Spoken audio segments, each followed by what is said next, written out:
पिछले कल हमने solution of forced mechanical oscillator का सॉल्यूशन हमने स्टार्ट किया था और लास्ट में हमने ए की वैल्यू निकाली थी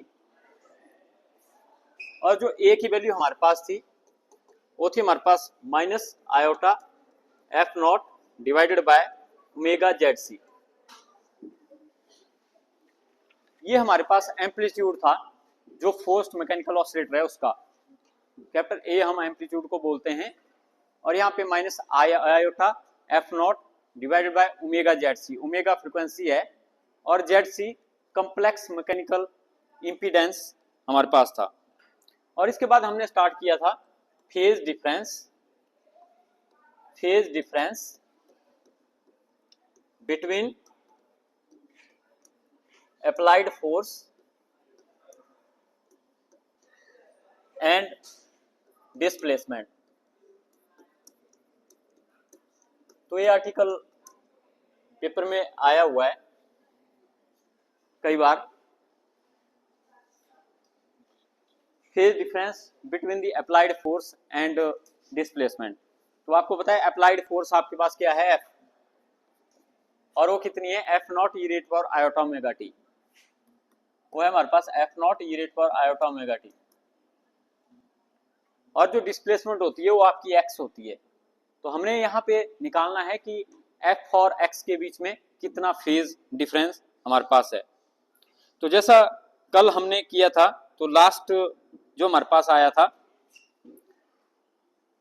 हमने बोला था कि हमारे पास जो टेंजेंट ऑफ फाई है वो आपका omega M minus S by omega divided by R के बराबर होता है। तो ये जो फेज डिफरेंस होता है ये इस टर्म की वजह से आता है, omega M minus S by omega की वजह से, जिसको हम यहाँ पे रिएक्टेंस टर्म यहाँ पे नाम देते हैं। ये हमारे पास यहाँ पे जो रिएक्टेंस टर्म है ओमेगा एम और एस ओमेगा, तो इस टर्म की वजह से फेज डिफरेंस आता है। बोलता है ये टर्म अगर ना हो, omega M minus S omega अगर जीरो है तो टेंजेंट ऑफ फाई कितना होगा, जीरो। फाई कितना होगा, जीरो। तो there will be no phase difference if omega M minus S by omega is zero. तो ये फेज डिफरेंस जो है इस ऊपर वाली टर्म की वजह से हमारे पास आता है, omega M minus S by omega की वजह से। और इसको हम कई बार जो है X M divided by R भी लिखते हैं। तो यहाँ पे ये जो हमारे पास एक्स एम है ये कंबाइन करके हमने इसको ले लिया है, omega M minus S by omega की वैल्यू एक्स एम हमारे पास है। और फिर हमने बिल्कुल स्टार्टिंग में जब इसका सॉल्यूशन स्टार्ट किया था तो हमने क्या बोला कि मान लो ये जो डिफरेंशियल इक्वेशन थी आपके पास फोर्स्ड मैकेनिकल ऑसिलेटर की, मान लो इसका जो सॉल्यूशन है वो हमारे पास ए ई रेट पर आयोटा ओमेगा टी है। ये हमने सॉल्यूशन लिया था जिसमें जो कि हमारे पास क्या है, डिस्प्लेसमेंट। और इसको हमने सॉल्यूशन वहां पे अज्यूम किया था और अभी हमने ए की वैल्यू यहाँ पे निकाली। ये हमने यहाँ पे ए की वैल्यू निकाली। तो बोलता है अगर आप अब हम यहाँ पे ए की वैल्यू डालेंगे तो एक्स हमारे पास जो बनेगा वो आपका minus iota F not divided by omega Z C. ये आ गई हमारे पास ए की वैल्यू और साथ में यहाँ पे है ई रेट पर आयोटा ओमेगा टी। लेकिन हमने एक चीज और भी की थी कि हमारे पास ये जो जेड सी होता है ये Z M into e rate पर आयोटा फाई हमारे पास होता है। तो इसको भी हमने पीछे निकाला था कि Z C equal to Z M E rate पर आयोटा फाई हमारे पास होता है। तो वहां से हम इस रिलेशन को यहाँ पे यूज करेंगे। तो इस जेड सी की जगह जो आपने यहाँ पे जेड सी लिखा हुआ है इसकी जगह हम जेड एम ई रेट पर आयोटा फाई जो है पुट करेंगे। तो minus iota F not divided by omega Z C, लेकिन जेड सी की वैल्यू है जेड एम ई रेट पावर आयोटा फाई और साथ में यहाँ पे ऊपर है e rate power iota omega t.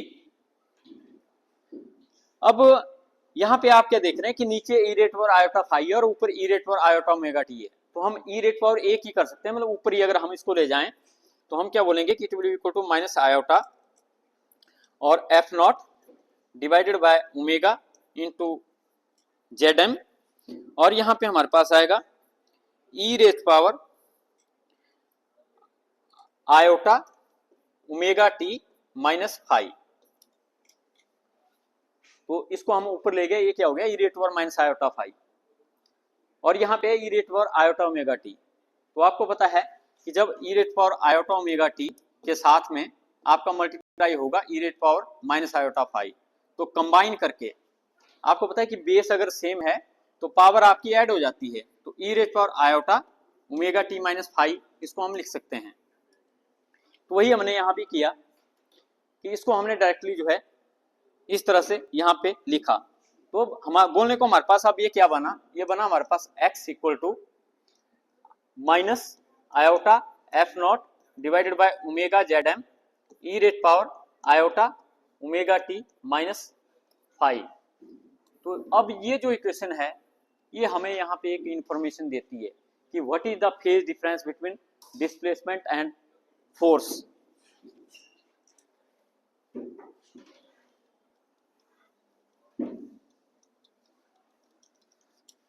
तो यहां पे अगर इस इक्वेशन को देखो, हमने पहले क्या लिया था कि F क्या होता है, F होता है F naught e rate power iota omega T, जो हमने फोर्स ली थी जिससे हम फोर्स्ड ऑसिलेटर को ऑसिलेट कर रहे हैं, वो थी ये वाली फोर्स। तो यहां भी हमारे पास वो चीज है, अगर आप यहां ध्यान से देखो x equal to minus iota F naught e rate power iota omega t into e rate power minus iota phi और divided by omega into Z M.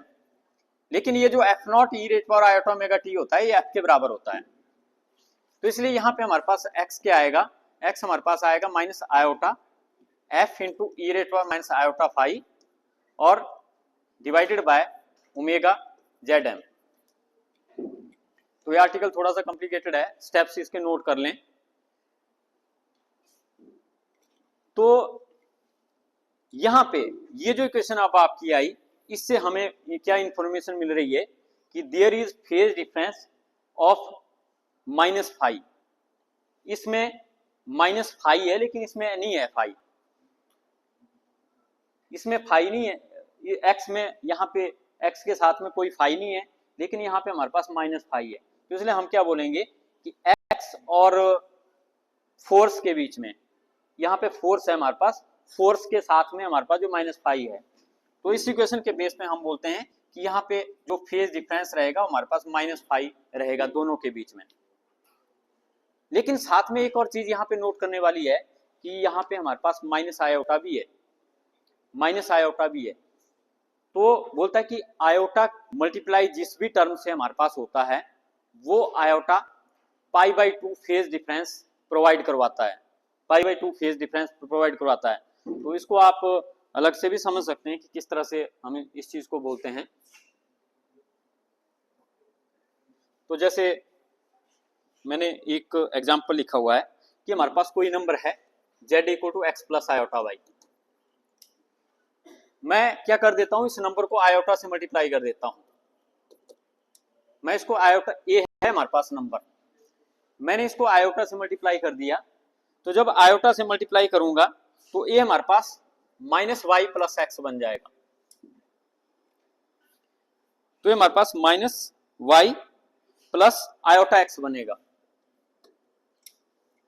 क्यों बनेगा, इसको आपने आयोटा से मल्टीप्लाई किया तो ये बन गया आयोटा एक्स, लेकिन इसको आयोटा से किया तो आयोटा स्क्वायर होता है -1, तो इसलिए हमने इसको minus Y plus iota X इसको यहाँ पे लिखा। तो मतलब क्या हुआ इसका कि एक्स और वाई था पहले, लेकिन अब हमारे पास बन गया एक्स और माइनस वाई, क्योंकि इसमें एक्स है और इसमें माइनस वाई है। तो अगर हम बात करें अब इनको प्लॉट करने की, तो जो एक्स वाई होगा, एक्स वाई तो एक्स वाई प्लेन में होगा, लेकिन जो हमारे पास एक्स और माइनस वाई होगा वो माइनस वाई अब आपका इधर चला जाएगा। और अगर आप इस पॉइंट के बीच में और इस पॉइंट के बीच में देखते हैं तो एंगल हमारे पास जो π/2 होता है, ये एंगल π/2 होता है। इसलिए हम क्या बोलते हैं, इन्होंने सीधी सी लाइन लिखी हुई है बुक में कि आयोटा की वजह से जो फेज डिफरेंस आपका आता है, एंगल में डिफरेंस आता है, वो π/2 आता है। तो आप इसको इस तरह से भी समझ सकते हैं। तो यहाँ पे भी आपका आयोटा है, लेकिन यहाँ पे है माइनस आयोटा, तो इसलिए यहाँ पे इसके साथ में माइनस π/2 फेज डिफरेंस भी आएगा। तो इसलिए हम क्या बोलते हैं कि x के बीच में और जो फोर्स आपने अप्लाई की है उसके बीच में फेज डिफरेंस होता है -5 जिसको हम कलेक्टिवली माइनस कॉमन लेके भी लिख सकते हैं -5 + π/2। तो इसलिए हम क्या बोलेंगे, डिस्प्लेसमेंट और अप्लाइड फोर्स में जो फेज डिफरेंस आपका होता है वो -5 - π/2 हमारे पास होता है। तो -5 तो यहाँ पे आपको दिख रहा है कि -5, इसमें -5 है, लेकिन जो यहाँ पे आयोटा आपने लिखा हुआ है, आयोटा की वजह से फेज डिफरेंस आपका π/2 होता है, तो माइनस आयोटा की वजह से फेज डिफरेंस आपका -π/2 होगा। तो इसलिए जो फेज डिफरेंस आपका आएगा एक्स और अप्लाइड फोर्स के बीच में, वो आपका -5 + π/2 यहाँ पे आएगा। बोलता है भले ही फाई की वैल्यू 0 हो, भले ही फाई की वैल्यू 0 हो, लेकिन इस आयोटा की वजह से -π/2 फेज डिफरेंस फिर भी आएगा। अगर फाई की वैल्यू आप 0 भी लेंगे तो इस माइनस आयोटा की वजह से फेज डिफरेंस आपका -π/2 आएगा ही आएगा। तो इसलिए हम क्या बोलते हैं कि जो डिस्प्लेसमेंट है उसका जो फेज होता है वो फोर्स के फेज से -5 + π/2 कम होता है। माइनस कम तो हुआ कम, ये है कम हमारे पास एक्स का फेज बता रहे हैं हम बोले कि एक्स का फेज कितना है, -5 - π/2। माइनस साइन है, इसका मतलब कि डिस्प्लेसमेंट का जो फेज है या displacement lags behind from the applied force by the phase -5 + π/2, या आप इसको लिख लो या आप इकट्ठा बोल लो -5 - π/2। तो इतने फेज से जो डिस्प्लेसमेंट है वो आपकी यहाँ पे पीछे हमारे पास रह जाती है। तो इन्होंने 3-4 लाइनों में ये चीज बताई हुई है। तो इस तरह से आप आयोटा से बोल सकते हैं कि आयोटा की वजह से π/2 फेज डिफरेंस होता है, माइनस आयोटा की वजह से -π/2 फेज डिफरेंस होगा, और -5 फेज डिफरेंस यहाँ पे आपका ऑलरेडी है। तो इसलिए -5 + π/2 फेज डिफरेंस जो है डिस्प्लेसमेंट और अप्लाइड फोर्स के बीच में रहेगा। और इसी चीज को हम एक और तरीके से भी देखते हैं जो मैंने यहाँ पे आपको बताई।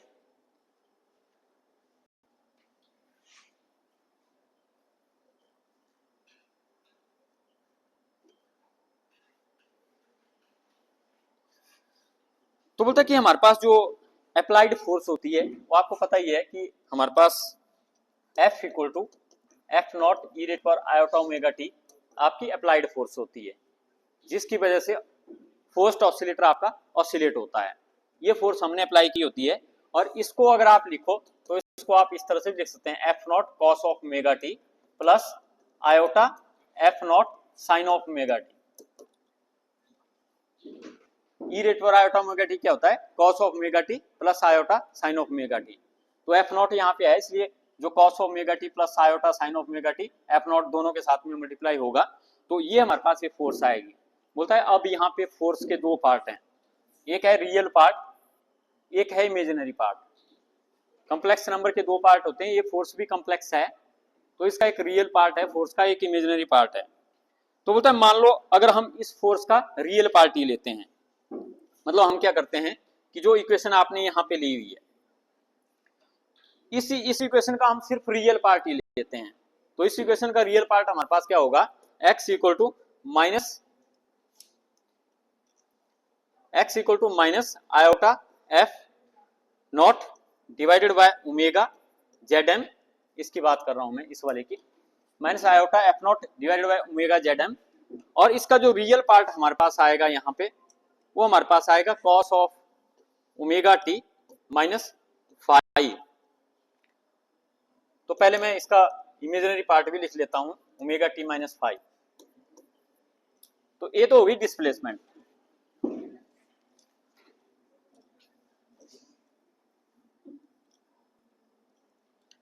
अब मैं क्या करता हूं, इसका रियल पार्ट ही लेता हूं, ये होगी दोनों के साथ में, मतलब डिस्प्लेसमेंट की value in with real and with imaginary part, क्योंकि e⁻⁴ cos ωt minus phi plus iota sin ωt होता है, और साथ में इसके वही चीज मैंने एक्सपेंड करके लिखी है वाली।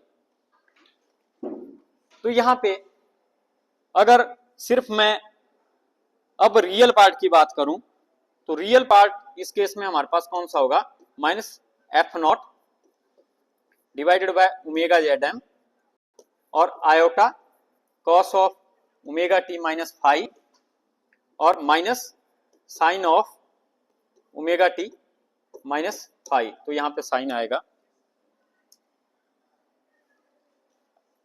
तो आयोटा साइन हमारे पास होता है, तो minus sine of omega T minus five.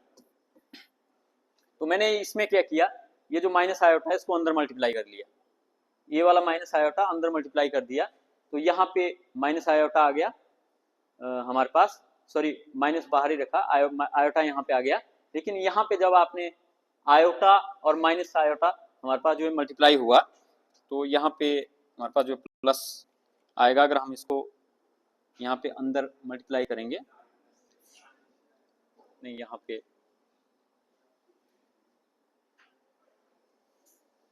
पे माइनस हमारे पास आएगा,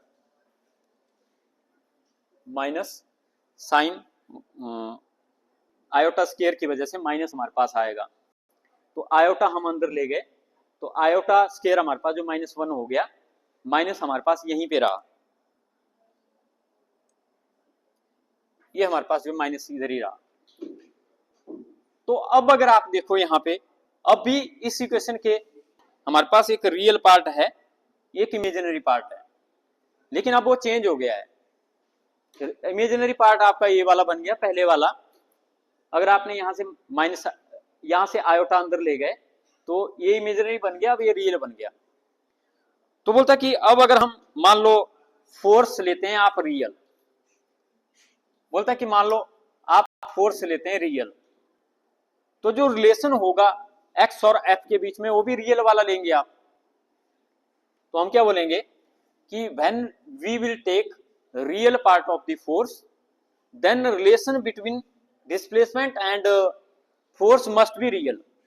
लेकिन रियल इस केस में ये वाला है, तो हम क्या बोलेंगे इस केस में एक्स जो होगा हमारे पास वो आपका minus F not divided by omega Z M, और यहां पे ये वाला हमारे पास आएगा that is sine of omega T minus five. तो ये हमारे पास यहां पे, और माइनस आपका यहां पे प्लस हो जाएगा, इसके साथ भी माइनस है, इसके साथ भी माइनस है। तो ये हमारे पास यहाँ पे x, और यहाँ पे जो बाकी पार्ट बचा इमेजिनरी पार्ट को छोड़ के, इमेजिनरी पार्ट हमने छोड़ देना है क्योंकि हम फोर्स का रियल पार्ट ले रहे हैं, तो इस रिलेशन का भी रियल पार्ट लेंगे। तो रियल पार्ट लेंगे तो दूसरे वाला ही हमारे पास यहाँ पे आएगा। तो बताइए ये जो हमारे पास रिलेशन आया, इसमें हम फर्दर क्या कर, जो रिलेशन है आपके पास, यहाँ पे हम एक फॉर्मूला लगाते हैं कि हमारे पास कॉस ऑफ 90 माइनस थीटा जो होता है वो आपका साइन ऑफ थीटा होता है, और कॉस ऑफ थीटा माइनस 90 भी आपका साइन ऑफ थीटा होता है, क्योंकि आपको पता है कि cos of minus theta cos of theta होता है। अगर आप ये माइनस मान लो कॉमन ले भी लेंगे तो cos of minus theta minus 90 बनेगा, लेकिन कॉस ऑफ माइनस थीटा भी कॉस ऑफ थीटा ही होता है, तो इसलिए कॉस ऑफ 90 माइनस थीटा भी साइन ऑफ थीटा होगा, और कॉस ऑफ थीटा माइनस 90 भी साइन ऑफ थीटा होगा।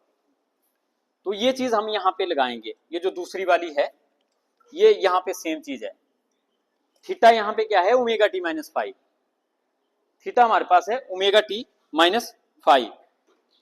तो इसलिए हमारे पास जो रिलेशन आपका यहाँ पे बनेगा वो हमारे पास बनेगा x equal to F not divided by omega Z M, और कॉस ऑफ ओमेगा टी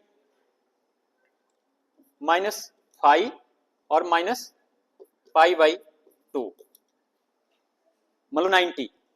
जो 90 मैंने यहां पे लिखा, थीटा क्या है, थीटा है ओमेगा टी माइनस फाइव, लेकिन साथ में माइनस 90 भी होगा। तो इसलिए ये हमारे पास जो है रियल पार्ट के लिए एक्सप्रेशन बन गया। मतलब जब हमने फोर्स ली रियल, तो एक्स और एफ के बीच का रिलेशन भी हम रियल वाला ही लेंगे। तो इसलिए यहां पे हमने क्या किया, आयोटा को अंदर मल्टीप्लाई कर दिया आपने, तो रियल आपका ये वाला पार्ट हो गया दूसरे वाला, और दूसरे वाले को हमने थोड़ा सा फॉर्मूला लगा के चेंज किया, तो हमारे पास ये यहाँ पे फॉर्मूला बना। बोलता है अब भी आप क्या देख रहे हैं कि अगेन एक्स के बीच में और इसके बीच में फेज वही है माइनस फाइव बाई टू। तो जो मैंने पहले एक्सप्लेन किया था कि एक्स के बीच में और जो हमारे पास फोर्स के फेज के बीच में जो डिफरेंस होता है वो आपका -5 होता है। तो इसलिए डिस्प्लेसमेंट और अप्लाइड फोर्स के बीच में हमारे पास जो रिलेशन रहेगा वो आपका फेज डिफरेंस रहेगा, वो आपका -5 रहेगा। मतलब जो डिस्प्लेसमेंट है that will lag behind from the applied force by the phase angle -5 और इसको आप एक और तरीके से भी देख सकते हैं, वो आपने खुद ट्राई करना। आप क्या करेंगे, अब फोर्स का रियल पार्ट लेंगे, दूसरी बारी में फोर्स का रियल पार्ट लेंगे, तो अब रियल पार्ट आपका जब आप इसको मल्टीप्लाई करेंगे तो रियल पार्ट ये बनेगा, रियल पार्ट अब ए बनेगा। तो हम क्या बोलेंगे, फोर्स का आपने रियल पार्ट लिया है तो इस रिलेशन का भी आपने रियल पार्ट ही लेना है, और जो इमेजिनरी पार्ट है, सॉरी इमेजिनरी पार्ट ही लेना है, जो रियल पार्ट है उसको आपने हटा देना है। तो उस केस में रिलेशन क्या बनेगा, x इक्वल टू -f0/ओमेगा Z M cos of omega T minus five. और इस कॉस ऑफ ओमेगा टी को भी आपने साइन की फॉर्म में लिखना है, क्योंकि फोर्स भी साइन की फॉर्म में है।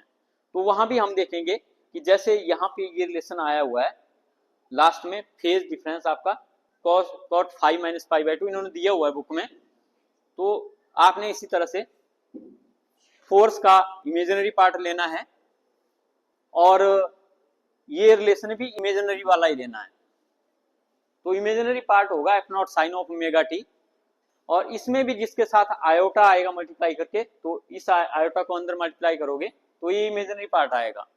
तो अब हमने ये तीन ही लेने इमेजिनरी पार्ट, और इस इमेजिनरी पार्ट को हमने रियल पार्ट के साथ कंपेयर करना है। मतलब यहाँ पे कॉस है, लेकिन आपने कॉस का ऐसे ही फॉर्मूले से साइन बनाना है।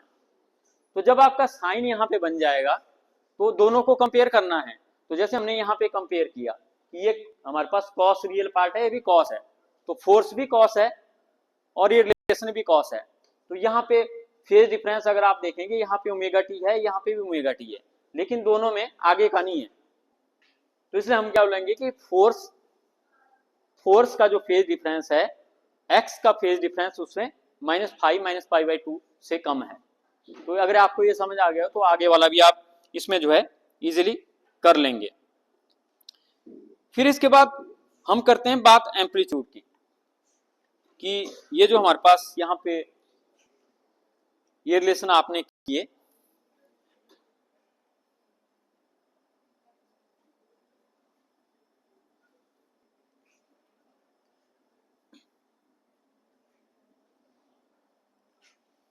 यहाँ पे एम्पलीट्यूड के, तो आपको पता है कि एम्पलीट्यूड क्या होता है, maximum value of the displacement.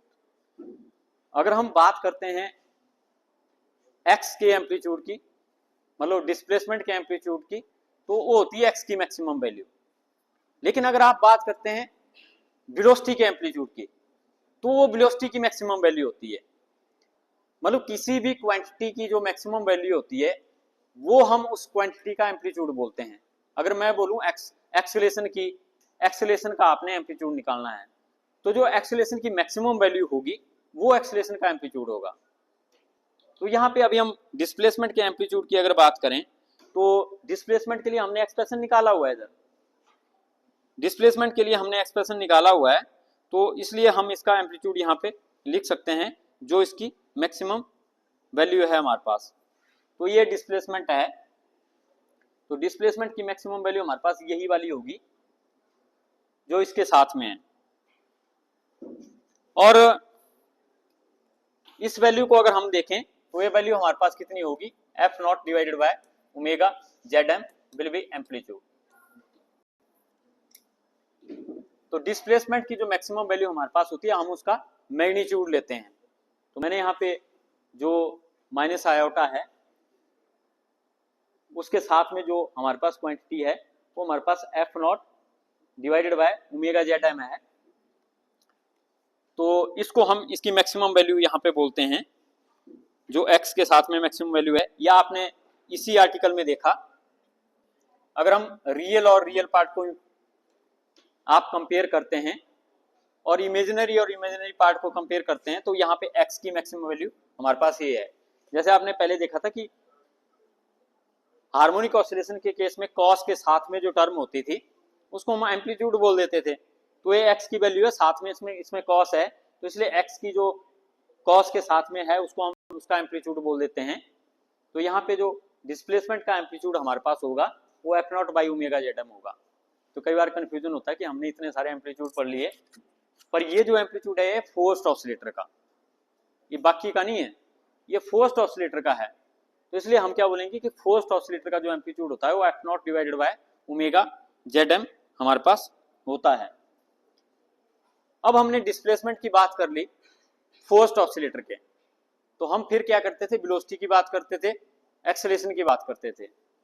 तो यहां हमने नेक्स्ट है हमारे पास velocity of forced oscillator, velocity of forced oscillator या ऑसिलेशन। तो अगर आपको डिस्प्लेसमेंट पता होती है तो आप वेलोसिटी निकाल लेते हैं, और आपको पता है कि वेलोसिटी जो होती है वो dx बाई dt होती है।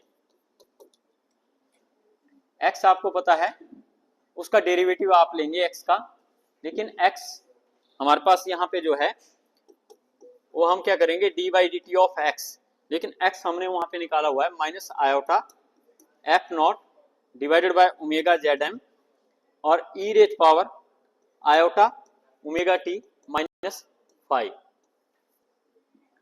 इसका हम यहाँ पे डेरिवेटिव लेंगे। तो एक चीज याद रखना, ये जो मैंने यहाँ पे किया ये मैंने रियल पार्ट और इमेजिनरी पार्ट लेके किया, लेकिन अगर हम दोनों पार्ट इंक्लूड करते हैं तो डिस्प्लेसमेंट हमारे पास ये वाली है, इसमें दोनों ही है, ई रेट पर आयोटा ओमेगा टी माइनस 5 का मतलब cos of omega T plus iota sine of omega T minus 5। तो इसमें दोनों ही पार्ट हैं, इसलिए हम डिस्प्लेसमेंट भी वेलोसिटी निकालने के लिए ये पूरे वाली ही लेंगे। तो ये हमने इस तरह से लिया, तो इसको आप यहाँ पे डिफरेंशिएट करेंगे तो आपको पता है कि यहाँ पे iota F not omega Z M ये हमारा इसके लिए सारे कांस्टेंट है, लेकिन जिसमें टी है उसको ही हम यहाँ पे डिफरेंशिएट करेंगे। तो टी इसमें है, इनमें नहीं है टी, तो इसका मतलब कि ये आपके पास यहाँ पे इसका हम डेरिवेटिव लेंगे, तो हम क्या बोलेंगे, ये हमारे पास वेलोसिटी आपकी कितनी आएगी, minus iota F not divided by omega Z M हमारे पास यहाँ पे ऑलरेडी है, लेकिन जब हम डेरिवेटिव लेंगे तो हमारे पास ई रेट और आयोटा ओमेगा टी माइनस 5 हमारे पास यहाँ पे होगा, और इसका भी आप डेरिवेटिव लेंगे तो हमारे पास आयोटा ओमेगा होगा।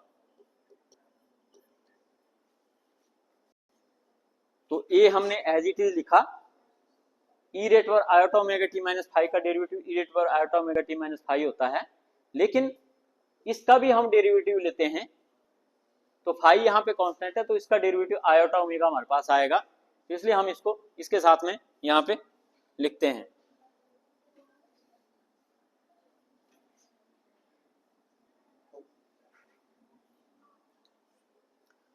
तो आपको पता है आयोटा और आयोटा, आयोटा स्क्वायर हो गया, आयोटा स्क्वायर -1 होता है, लेकिन एक माइनस यहाँ पे ऑलरेडी है, तो ये टर्म आपकी प्लस बन जाएगी, तो ये प्लस बनेगी हमारे पास, तो v यहाँ पे हमारे पास कितना आएगा, F not divided by Z M, क्योंकि ओमेगा से ओमेगा भी कैंसिल हो जाएगा, तो F not by Z M, और यहाँ पे हमारे पास e raise power iota omega T minus 5 हमारे पास ये यहाँ पे बचेगा। तो ये हमारे पास आ गई वेलोसिटी। तो फर्दर वेलोसिटी को भी हम दो कंपोनेंट में लिख सकते हैं।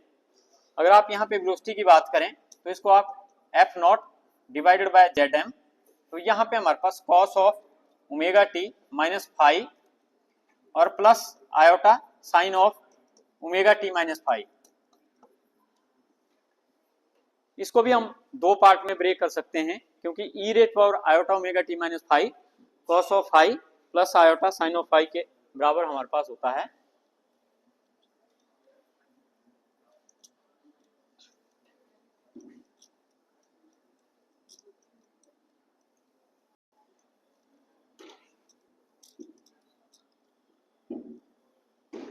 तो इस तरह से हमारे पास वेलोसिटी कंपोनेंट फॉर्म में भी आप लिख सकते हैं। लेकिन बोलता है कि अगर आप मान लो इसका रियल ही पार्ट लेते हैं, वेलोसिटी का रियल पार्ट ही लेते हैं, if we take real part, तो रियल पार्ट जब आप लेंगे तो हम क्या बोलेंगे, b will be equal to F not by Z M, और यहाँ पे हमारे पास आएगा cos of omega T minus 5। तो हमने इसका पहले वाला पार्ट ही लिया, रियल पार्ट। तो बोलता है हमें यहाँ पे क्लियरली पता चल जाता है कि अब वेलोसिटी और अप्लाइड फोर्स के बीच में जो फेज डिफरेंस है वो आपका फाई है। तो इस केस में वेलोसिटी और अप्लाइड फोर्स के बीच में फेज डिफरेंस हमारे पास जो है फाई है। या हम क्या बोल सकते हैं कि वेलोसिटी का जो फेज होता है, वेलोसिटी का जो फेज होता है वो डिस्प्लेसमेंट के फेज से हमारे पास जो फाई कम होता है, सॉरी अप्लाइड फोर्स के फेज से फाई कम होता है। हम क्या बोल सकते हैं, ऐसे बोल सकते हैं कि velocity lags behind to applied force by phase angle phi. इस तरह से भी हम बोल सकते हैं। तो यहाँ पे माइनस फाई है, तो इसलिए जो फेज हमारे पास वेलोसिटी का होता है वो यहाँ पे अप्लाइड फोर्स के फेज से फाई कम हमारे पास होता है। और उसी तरह से अगर आप इनके इमेजिनरी पार्ट अगर ले लो, तो इमेजिनरी पार्ट में हमारे पास क्या है, sine of F not by Z M sine of omega T minus phi. तो उसमें भी यही है, अगर आप सिर्फ वेलोसिटी का इमेजिनरी पार्ट ही लेंगे तो उसमें भी ओमेगा टी माइनस फाई है। मतलब कि जो वेलोसिटी है और जो अप्लाइड फोर्स है उसके बीच में जो हमारे पास फेज डिफरेंस रहता है वो आपके पास फाई का रहता है। तो अप्लाइड फोर्स और वेलोसिटी के बीच में फेज डिफरेंस फाई रहता है, लेकिन ये इसकी मतलब फेज डिफरेंस यहाँ पे माइनस फाई है। तो वेलोसिटी का फेज फाई कम होता है as compare to applied force. तो बोलता है कि यहां से हम कुछ रिजल्ट निकालते हैं। तो चल पहला तो मैंने आपको बता दिया कि वेलोसिटी और फोर्स के बीच में फेज डिफरेंस फाई है। और दूसरा हमारे पास कि जो वेलोसिटी होती है that also varies harmonically, simple harmonically. क्यों? साइन फंक्शन है, जहां पे साइन और कोसाइन फंक्शन आ जाते हैं मतलब वहां पे ऑसिलेशन होती है, पीरियोडिक मोशन आपके पास होती है या हार्मोनिक मोशन आपके पास होती है। तो इसलिए इसमें साइन फंक्शन है वेलोसिटी के केस में, या आप इसको ले लो कोसाइन फंक्शन है। अगर आप ये पार्ट रियल पार्ट लेते हैं तो कोसाइन फंक्शन है, इमेजिनरी पार्ट लेते हैं तो साइन फंक्शन है। तो जहां पे साइन और कोसाइन होते हैं ऑसिलेटरी नेचर के होते हैं, इसका मतलब कि ये बी भी आपका ऑसिलेटरी नेचर का है। इसमें भी ऑसिलेशन वैसे ही होती है जैसे एक्स के डिस्प्लेसमेंट के केस में होती है। तो ये यहाँ पे दूसरा रिजल्ट है। और तीसरा है हमारे पास की frequency of oscillator of the velocity same that of the driving force. तो जो फ्रीक्वेंसी ओमेगा ड्राइविंग फोर्स की होती है वही फ्रीक्वेंसी वेलोसिटी के केस में भी होती है। तो वेलोसिटी के रिलेशन में वही फ्रीक्वेंसी है ओमेगा, तो हम क्या बोलेंगे कि वेलोसिटी के रिलेशन में भी वही फ्रीक्वेंसी हम लेते हैं जो ड्राइविंग फोर्स की फ्रीक्वेंसी है। मतलब वेलोसिटी किस फ्रीक्वेंसी के साथ होगी, जिस फ्रीक्वेंसी के साथ जो आपका ड्राइविंग फोर्स उसको ऑसिलेट करवाएगी। और वेलोसिटी का एम्पलीट्यूड आप निकाल सकते हैं, ये वेलोसिटी का एम्पलीट्यूड है। मतलब जो साइन और कॉस के साथ में होता है उसको हम वेलोसिटी का एम्पलीट्यूड बोलते हैं। तो हम क्या बोलेंगे कि amplitude of velocity is equal to F not by Z M. Velocity का एम्पलीट्यूड हमारे पास जो इतना होता है, लेकिन अगर आपको याद होगा, अगर डिस्प्लेसमेंट का एम्पलीट्यूड हमने कितना लिया था, F not divided by omega Z M, ये हमारे पास था डिस्प्लेसमेंट का एम्पलीट्यूड। अगर दोनों में आप रिलेशन देखो कि दोनों में क्या रिलेशन हुआ, ये डिस्प्लेसमेंट का एम्पलीट्यूड है, ये वेलोसिटी का एम्पलीट्यूड है। इसलिए हम क्या बोलेंगे, वेलोसिटी का एम्पलीट्यूड डिस्प्लेसमेंट के एम्पलीट्यूड से ओमेगा टाइम ज्यादा होता है। अगर आप इसको ओमेगा से मल्टीप्लाई करेंगे तो यही बन जाएगा ना डिस्प्लेसमेंट का। अगर आप इसको ओमेगा से मल्टीप्लाई करेंगे तो ओमेगा से मल्टीप्लाई करने पे डिस्प्लेसमेंट का डिस्प्लेसमेंट के एम्पलीट्यूड को ओमेगा से मल्टीप्लाई करने पे ओमेगा से ओमेगा कैंसिल हो जाएगा, तो वो आपके पास जो वेलोसिटी का एम्पलीट्यूड बन जाएगा। तो हम क्या बोलेंगे कि amplitude of velocity is omega time to that of the displacement. तो मतलब क्या हुआ कि इस एम्पलीट्यूड को अगर आप ओमेगा से मल्टीप्लाई कर देते हैं तो ये वेलोसिटी का एम्पलीट्यूड बन जाएगा। तो velocity amplitude is simple omega time amplitude of the displacement. तो ये रिजल्ट हमारे पास यहाँ पे निकलता है। और अब अगर हम दोनों की बात करें, फेज की बात करें, आपने देखा कि हमारे पास वहां पे था फेज हमारे पास omega T minus pi by 2, ये था किसके बीच में, फोर्स और जो आपने डिस्प्लेसमेंट थी उसके बीच में फेज डिफरेंस। लेकिन यहाँ पे हम क्या बोल रहे हैं, यहाँ पे जो फेज है वो आपका कितना है, ओमेगा टी माइनस फाइव। यहाँ से एक्सप्रेशन में देखेंगे तो ओमेगा टी माइनस फाइव। तो अब हम क्या बोलेंगे, ये तो हो गया डिस्प्लेसमेंट के केस में और ये हो गया वेलोसिटी के केस में। तो अब हम क्या रिजल्ट निकाल सकते हैं कि डिस्प्लेसमेंट और वेलोसिटी के बीच में कितना फेज डिफरेंस होता है, पाई बाई 2। दोनों में कितना डिफरेंस है, पाई बाई 2 का। तो इसलिए हम क्या बोलते हैं कि हमारे पास जो x और v है उनमें फेज डिफरेंस हमारे पास जो है पाई बाई 2 रहेगा, लेकिन किसका कम रहेगा, x का। x का जो फेज होगा वो कम होगा minus pi by 2 to that of the velocity phase. तो इसको आप बड़े डीपली करें इस आर्टिकल को, क्योंकि इसमें बहुत कुछ है और कहीं पे आपको नहीं पता लगता तो आप पूछ सकते हैं।